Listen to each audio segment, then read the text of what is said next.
This is Justin Pulitzer. This is my weekend review video for the week ending February 1st, 2015, Super Bowl Sunday. A lot to cover, so let's jump right into it.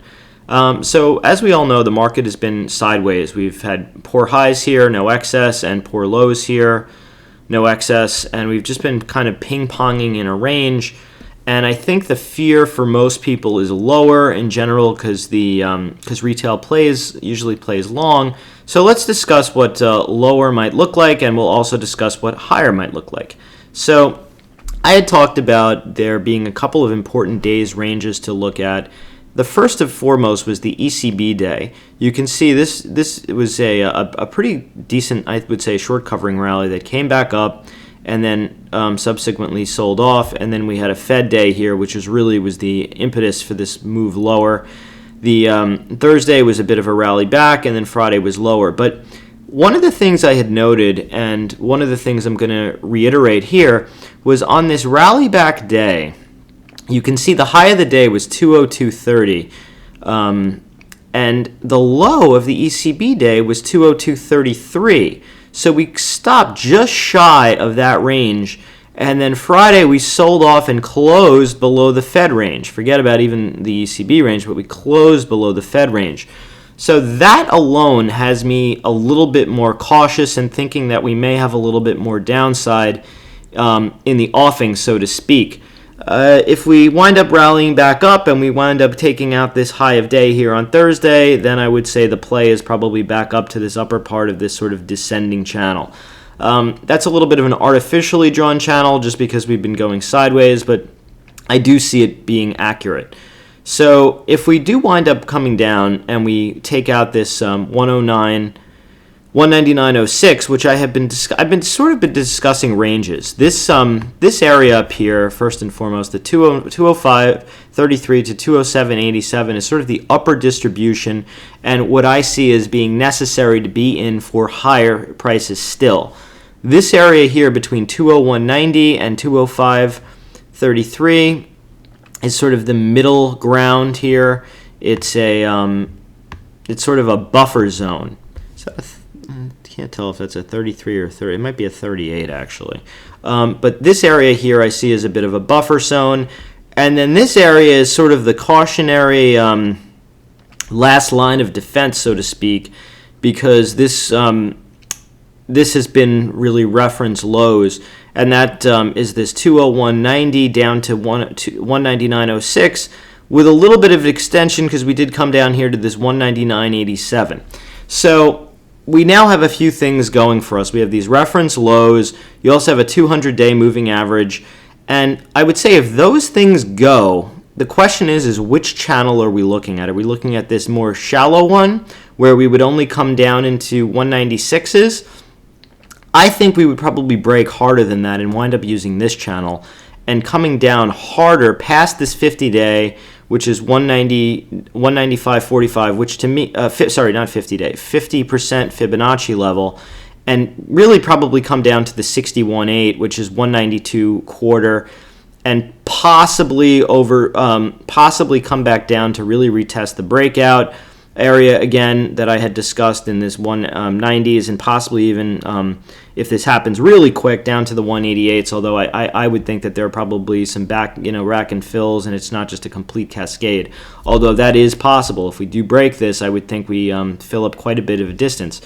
The first and foremost point being that 50% fib in 195s, and the lower point being 192s.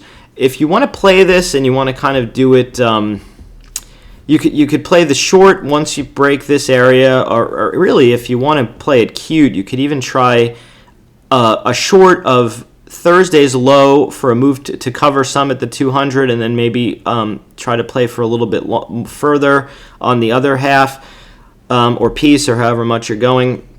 But I would be looking for a buy the dip, so to speak, for a bounce if we do get to somewhere between this 195.45 for a right or right out, but more securely down in these 192s. I'm going to be looking to, if we do start coming down, to put on some type of a ratio trade that is near dated, just because if it's too far out, you're going to have issues with the delta, and you'll be treated almost as if it's long because the puts are 2 times.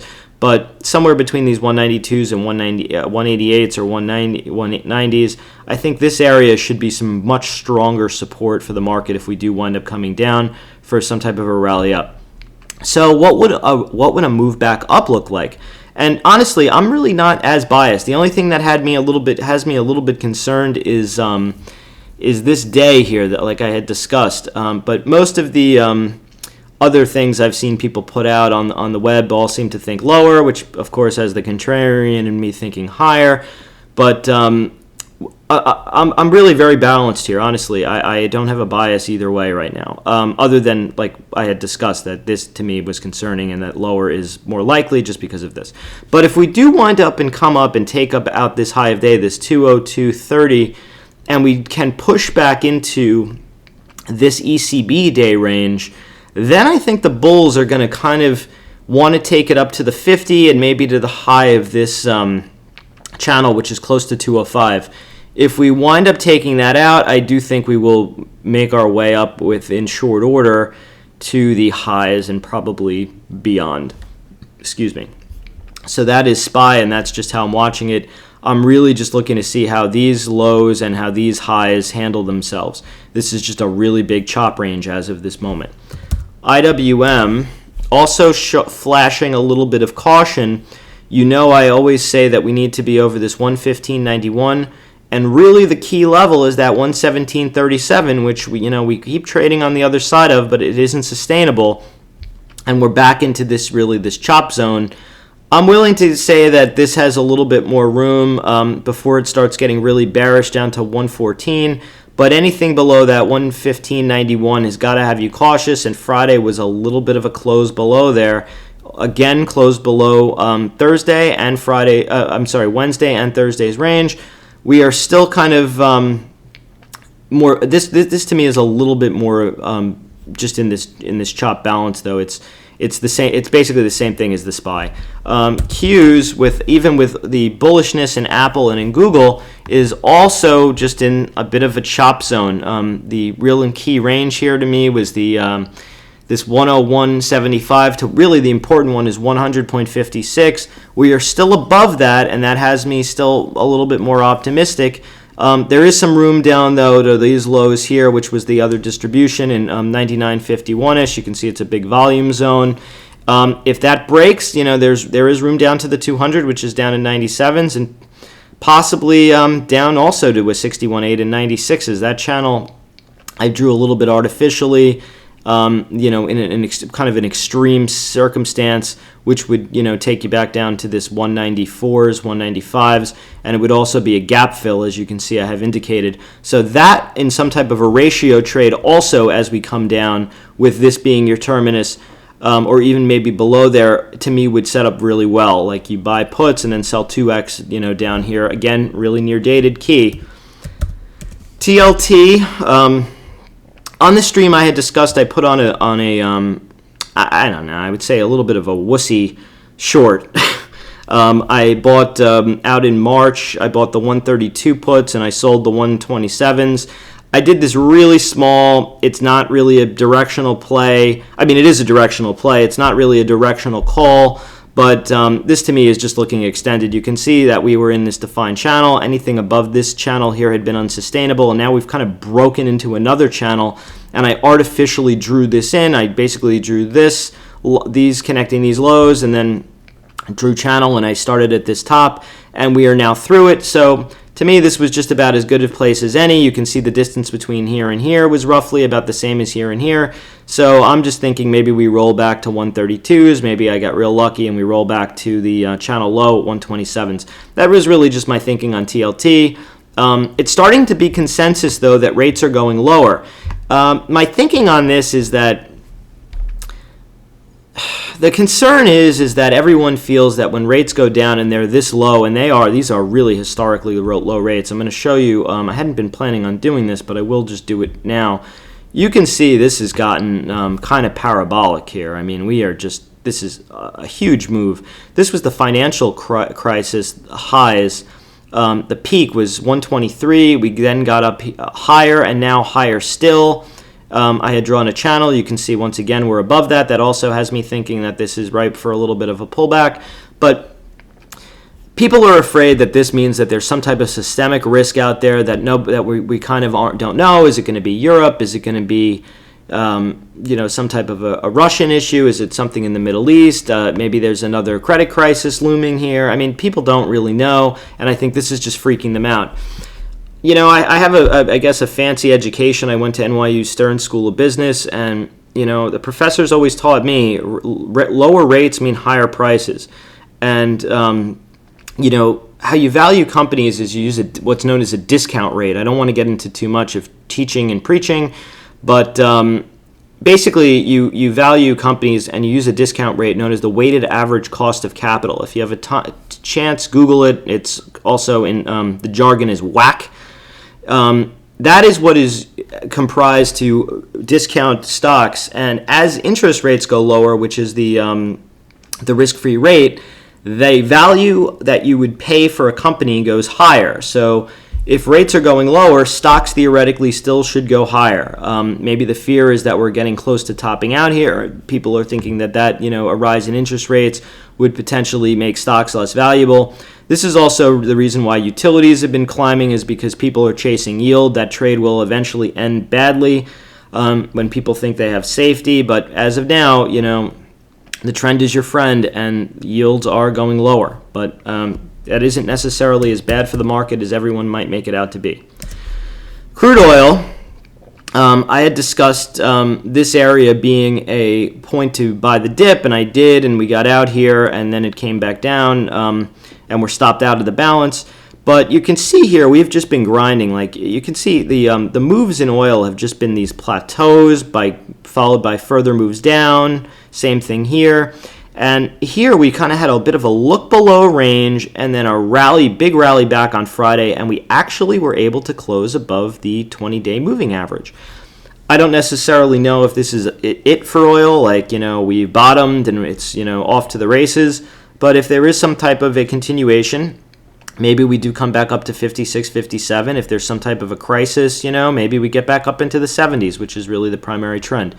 If we break, unfortunately, there's really not that much to hold it. The big 78.6 is down here at 30 in the 39s, and a 100% retracement back to back in the 90s is like $10. I don't really see that happening. I think that it's possible we'd see some type of an obscene print in the 30s, maybe even the high 20s if things get really, really crazy. I know no one's talking about that. I have a little bit with some of my friends privately, but I don't necessarily, not willing to make that call on this in this video.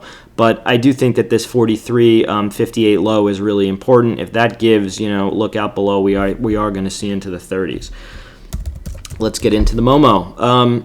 Boy, do I look smart from my call on Apple last week. I just want to get rid of this. It's distracting me. All right. So I had discussed in last weekend's video, if I had my druthers, I would love to see Apple do something like pull back and set up for a buy. And I had been concerned that we had had so many days steeply up that a buyback to me would be obviously a long. I had discussed on the stream about 110s I thought would be a decent buy. It blew past there a little bit into 109s, but basically this area. And wham, we were off to the races, weren't we? Which is pretty good. On Thursday, we did break over the earnings gap high of day, which is still bullish. And Friday, still, we made a higher high. So Apple is now, over the high here, which I had been talking about, of 119.75. But unfortunately, with the market cascade, we did wind up pulling back. So I see the important levels here as follows. Obviously, this 120. If we can get up above there again, I've been talking about 128.97 being the big 1.618 Fibonacci extension from Apple's previous high to the really depths of the pullback low to now where this would be a new high. If Apple does want to keep coming down, the really key level here to me is really this 115. The flash crash close was 115.07. I'm still going to use that. If you want, you could use this like between 115.07 and 115.31. You may or may not overshoot that a little bit. It may want to retest this high, which is 114.36. But anything below there to me starts getting really, really iffy, and I think we would come back and really retest the 50-day moving average and maybe fill the gap. I'm thinking Apple is still sort of bullish. The numbers were fantastic. I mean, they really were. A lot of people have been talking about, various other parts of the business being slow and a lot of skepticism about the iWatch, but the iPhone numbers were absolutely phenomenal and they blew past everyone's expectations. The stock should go higher. If it starts breaking below here, though, don't be a hero, lighten your position. I had discussed taking some profits at 115s and then again at 120s. Those moves turned out to be prescient. So 115s to me are really the first line in the sand if you have late entry and you really want to see that hold. Below there starts getting a little bit more suspect. Again, looking like a genius. I had discussed Amazon, that I thought Bezos would be able to pull a rabbit out of his hat, I think was the term I used, and it actually got higher than I had discussed. Although we had what looks to be a bit of a professional gap. You can see we gapped up over this downtrend, really this bigger one, and then we filled the gap completely from up here at 358. So I had discussed that as being a point to take profits. And then, back in the day when Amazon was really bullish, this 368 was a really important level. I don't know if it's going to, it won't show on the chart, but that had been a gap high.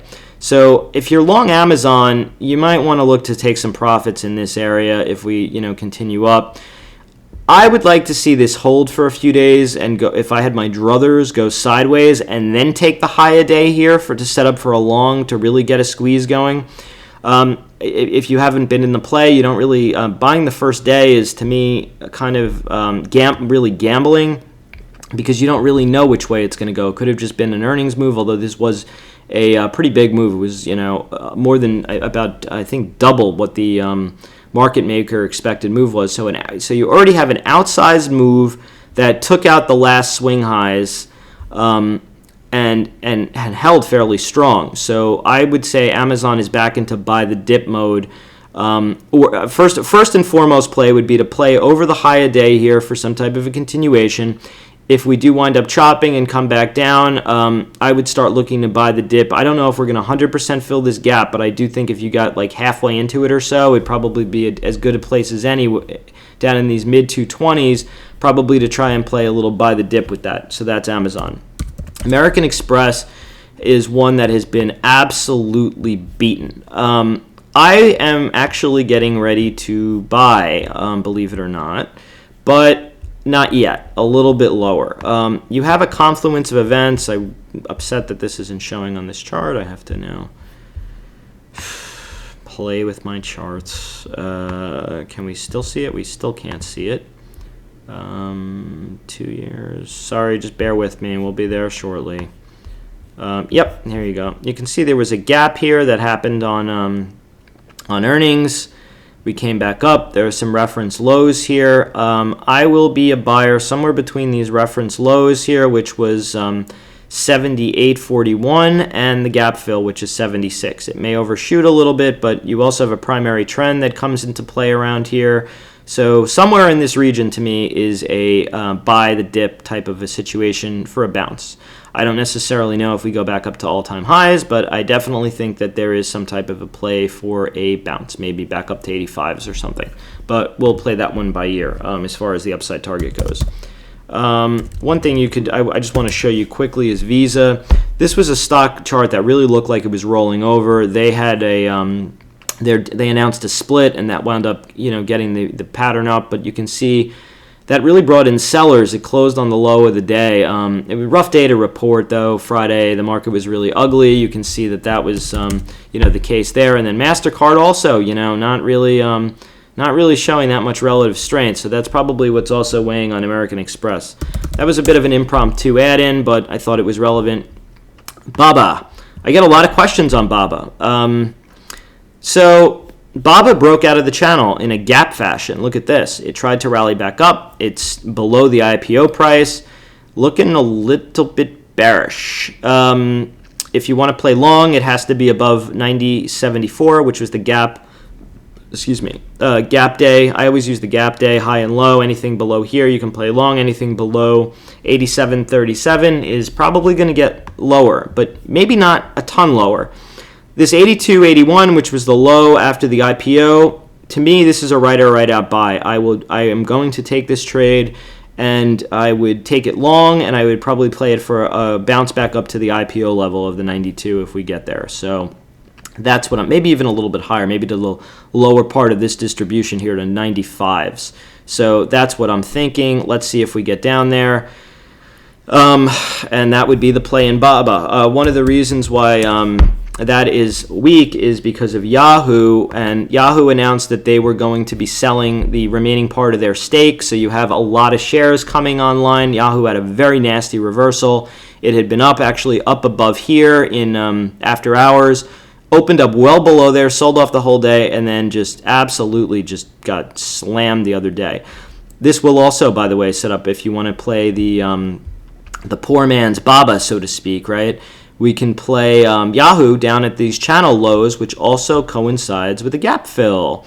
And that gap fill is 39, let's see, close 40.18. So somewhere around this area, I think, starts setting up for a long in Yahoo for right or right out if you want to play it that way. Again, impromptu. I hadn't been really planning on discussing Yahoo, but, you know, I love doing it for you folks and showing you the right ways to play these things. Chipotle, same story, coming into earnings here. I would be taking profits. If you're up big in this, you have to be crazy not to, just because the stock is up a lot and there's a lot of downside risk, just asymmetric risk. Although, I will say, and I've been saying it for a while, and I'm not going to change my tune, as long as we're above 697.93 with a little give to 694.26. If you're above there, this play is still long. But like I said, please trim and trail. If you're in here, it's this is a lot of gains. You don't want to really risk giving up too much. So if this wound up pulling back, I'd be an interested buyer somewhere down. I don't know if it's going to make this big of a move, although this stock has been known to do crazy things like that. I would be a buyer somewhere down near these reference lows and also the primary trend. So that's what I'm thinking with Chipotle. Facebook. All right, so Facebook has been a bit of a choppy mess. A lot of you know that I've been talking about this stock getting to $100 actually, and guess what? I'm not changing my view on that. I didn't love the way it acted when it reported, but I didn't dislike the way it acted when it reported. It had tried going lower. It actually got down to 72 in the after hours. Which, believe it or not, was an old reference high. It got a little bit below there. You know that sometimes these things don't stop to the tick. You can see this was the reference high. We came down low, and then we've just been in this big chop range.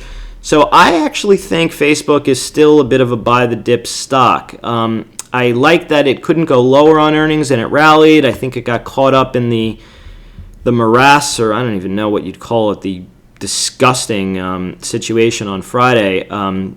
And sold off. If you're playing this, the first line of defense is that between that 74, 75 level, if it can't hold there, you want to start looking. It's going to retest those 72s. That's just what I'm thinking. I don't love Friday that we stopped basically just shy of the breakout highs of this range, the 78.27. I've been saying that as long as Facebook can hold this 76.88 to 78.27. It's a long. We did close up into that range. Friday we went a little bit lower. So if you're really on caution mode, use this 74.21, which was the Thursday low, as a stop. Anything below there, I think, is going to get more suspect and possibly come down to the 200 MA. And for sure the 72 and maybe even 70. But I am still bullish on Facebook. I think at some point we do get $100. Just keep your size right in that one, and you'll be able to withstand, the volatility of the range. Twitter, earnings coming up.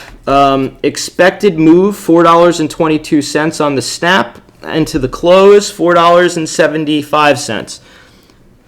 I have no idea which way this is going to go. Honestly, the management of this company has proven itself to be incompetent time and time again. But they manage a great property, and with some of the valuations that have come into social media lately, Twitter isn't, I mean, in an absolute standing, it's expensive. On a relative basis, it's not insane. 35 is the key level. If it can't hold 35, we're going to see 29. If we can take out these highs here of 40, we're probably going to get up to the gap here of 44. If the earnings are really good, I think there's probably enough short in this stock to really fill this gap, believe it or not, to 48. This could be some type of a huge move with continuation. So if I were going to play it, and I probably will play it, I would probably play it both ways, with some type of a put spread or put ratio where you're at least with your 29 as your low level.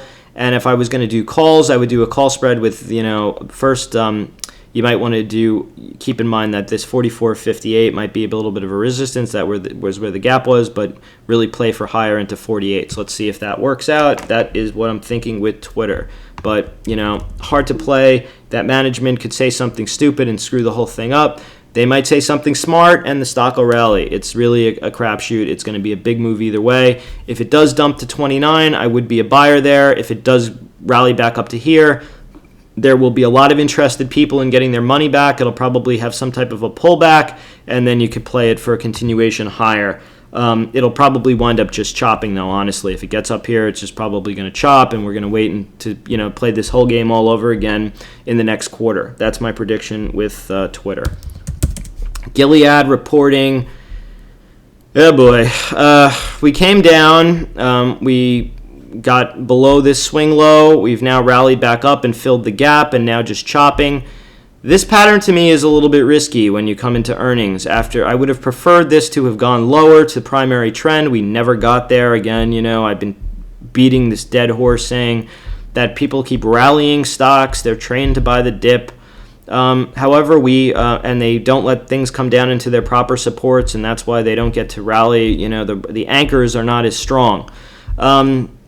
Gilead, longer term, I'm bullish. It's not really an expensive stock based on earnings. It trades a lot based on, I guess, drugs and which insurances are going to cover the drugs or what have you. I'm bullish on the stock longer term. I would not be shocked to see the thing go higher. I would be a more interested dip buyer if we came back to, if we had some type of a large move again down to really retest these 84s, although it's a little bit close. We stopped just ahead of there, so it might be an overshoot. But Gilead, I'm sort of on hold. I want to see how they report. If it's good, we'll retest the highs. We'll probably make new highs because the resistance line of death, so to speak, that I've discussed being a problem has moved much higher. It's in 127s. So I think if we can clear these 108s, we're going to see the 116s quickly, and then maybe even get back up into this range here, into these higher 120s. The big fib extension, the 1.618, is up at 122, so that would be my first target if we do clear the 116s. If we do come back lower, primary trend is going to be important, and we'll see how that plays. I'm kind of probably not going to play this one ahead of the bell, but we'll see. Green Mountain isn't one I've talked about in a while, but it is one I want to talk about with you guys here. This looks like a head and shoulders topping pattern. It broke the channel. You can see it retested, and now we're taking out these lows pretty bearish. This I had said was the old high and the must hold, the 124.42. We broke through there. We do have earnings coming up. We know Dunkin' was bad, and it came down, although it rallied back up, and we know Starbucks has been bullish. So I think Green Mountain is a pretty well-run company. I think that a lot of this rally was because of a deal with Coke, where Coke bought a percentage.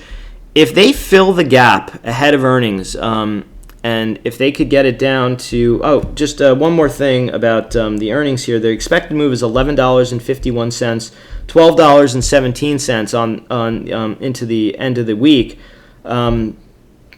Let me go back one more second because I like to mention these to let you guys know. Gilead, just so you know, the expected move is $4.92 on the snap and $6.34 into the close for the week. So if you're playing that, just be aware of that risk. It may even be more. Some of these moves have been outsized. So if they fill the gap here in Green Mountain ahead of time, like if they can get it into this range, you might want to try to play for some type of a play back up. If they wind up dumping it, I'll probably be waiting till after earnings. If they do something like dump it again, and get this head and shoulders finish, I've calculated, depending on which low you use on here to calculate the neckline, that completion would take you down to 196.15, 199.85, somewhere in there. I would be a buyer, maybe even if it overshoots down to this reference low in the which was also a breakout of 89. I would be maybe a put seller down here or a buyer for some type of a bounce. This to me is an iffy pattern. Earnings can change the chart. Maybe we gap up. If you do, by the way, if this pattern is like a look below and fail, and you gap up somewhere above 141.69, if you could get above there, the shorts will be known as trapped like rats on a sinking ship, and this thing will absolutely explode much higher. I would think you can see this high easily, and probably much higher than that if it breaks over this 141.69. I will be a buyer for sure over here for a right or right out type of a trade, expecting to see the all-time highs and something higher, or I'll be looking to be a buyer down here. So that's how I see GMCR. Maybe you want to see it the same way. Who knows? Googleicious. I had said that I would have loved to have seen Google come down and fill the gap. These charts, they're so long ago. Here, down into like 150s, 120s. It didn't happen. I had said I didn't think it would happen. It couldn't go down on earnings. They tried. They got it down to 187, and the stock rallied up. Stocks that cannot go down on earnings tend to go up on earnings. If you can get above this sort of like it's like a bit of an inverse head and shoulders here. You now have a higher low you're coming off of. I think anything over this 543.93 to, if you want to give it a little bit more to confirm, over 545.41, anything over there, I think we're going to see 167.45 and maybe 567.45 and maybe 577, somewhere back into this like breakdown zone. I think that would be the move. Over here, we see into here, and then we'll reassess, but that is Google. Netflix. Welcome to the land of outsized moves and short squeezes. This thing was an absolute monster. It broke trend here. I had kind of talked about giving it a pass, but then talked about it being a long over this this high here, this 414.68, and playing for the gap fill. The gap filled. So I am now out of this stock. I talked about taking profits along the way and am out. But let's see, what is the move going forward? I think Netflix is back into being a buy the dip type of a stock. I do think that there was some responsive sellers up here. It seems to have materialized. I would be a buyer back somewhere between, if we happen to do some type of a pullback, a retracement, somewhere between 412.51 and 419.02. That were these lows. I think we could retest back into there and then accelerate again higher. If it does something like just chop around, for a few days or a couple of weeks, then the play is going to be back for the all-time high. I do think that that's in play again. It's just a matter of if it's going to chop sideways and go, or correct more and then go. If it does wind up taking out these lows, then you know what we're doing. We're playing for the gap fill. But I do think that Netflix has kind of turned a bit of a corner here with what they reported. It was pretty bullish. So we'll see how that goes. Keep in mind the backdrop though of the broad market. If the tape is crashing, these stocks aren't all going to hold up so well. They're probably going to see corrections, big ones. Microsoft. Again, this was one I had talked about on earnings, and I had said that I was waiting to see which way we broke. If we broke this descending trend line, I thought we would see the highs again, and I said if I think we broke here, we would see these lows again. And we did see these lows again, but we've even seen lower lows. So where round and round she goes. Where she stops, maybe 37.5 to 38.98. This was sort of the breakout zone. I'll be a row buyer down here for sure, and I would sell some puts for Microsoft if we can, particularly if it gets real steep. Like if we come down here really sharply, I'd sell the puts and then play or maybe even buy stock and then play for some type of a move back up, maybe up to like where the gap begins here at in the 43.21 area. So that's how I'm seeing Microsoft. That's my story. I'm sticking to it. Priceline. This is getting to be really critical levels in Priceline, right? Wow, this is a pretty cray chart here. Let me show you what I'm seeing. So Priceline has got to make a determination which channel it's in. Are we in this big channel here, and this would be a retest of the breakout, the earnings gap of 994. I think the actual high in the after-hours session was 996, but for our purposes here, 994.98 must be a hold here. You can see we missed it here. We didn't come down again. We rallied ahead. This actually wound up being a 61.8 fib retracement, a little shoot over, and then a pullback. But, we didn't come back down to test primary trend when we should have, and now we're meandering around here. Earnings are coming up. So this is kind of do or die. If the earnings are good, I think we're going to come back up and retest the channel highs. I don't know where that'll be at the time, but eventually we'll work our way back up. If we do break down, we're now in a new channel, a lower channel that could come down to. I really would see the reference support here as 847. That was a area back in the day, right? This was an old high here that consolidated, and then we had the break above here on the earnings, which led for still more consolidation, and then the move really that got us going to the 1,000 and then beyond. I think that this was just a lot of consolidation. There's a lot of risk in the stock though because of currency risk. They do a lot of business overseas. I think there's a lot of fear on Priceline. If this thing does do something like make some kind of huge outsized move down to this area, I will be a put seller, out of the money put sellers, and I would sell far out, like $100 far out. You'll probably be able to still get some pretty decent premium because the thing will have come down so much. If we do wind up rallying and break out of this channel, there's going to be some resistance up here in the 1150 area. You can see 1150 to like 1160s. This area was a lot of congestion, and that would be my upside target initially. If you can clear there, then I think we get to the upper part of the channel. But Priceline is at a really key level here. I would probably be more of a player after the fact. If you do want to play it, you know your risk. I would do it defined. I would play some type of a put spread for down here and do some type of a call spread for up here. So that's what I'm thinking with Priceline. Tesla, let's do quickly. Same nonsense. Down channel, having a lot of relative weakness. This was really supposed to be the support levels. This like 206 area down to like 203. And it's now kind of, we broke below there. It's kind of becoming a bit of resistance now.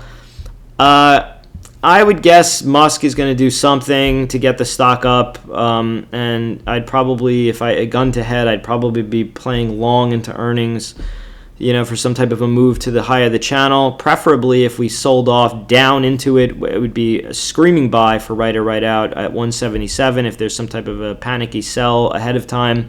My guess is it's just going to chop, and gun to head, I would play long because of Elon Musk. The stock's down already a lot. I'm sure he'll pull some type of a rabbit out of his hat, and the stock is heavily shorted.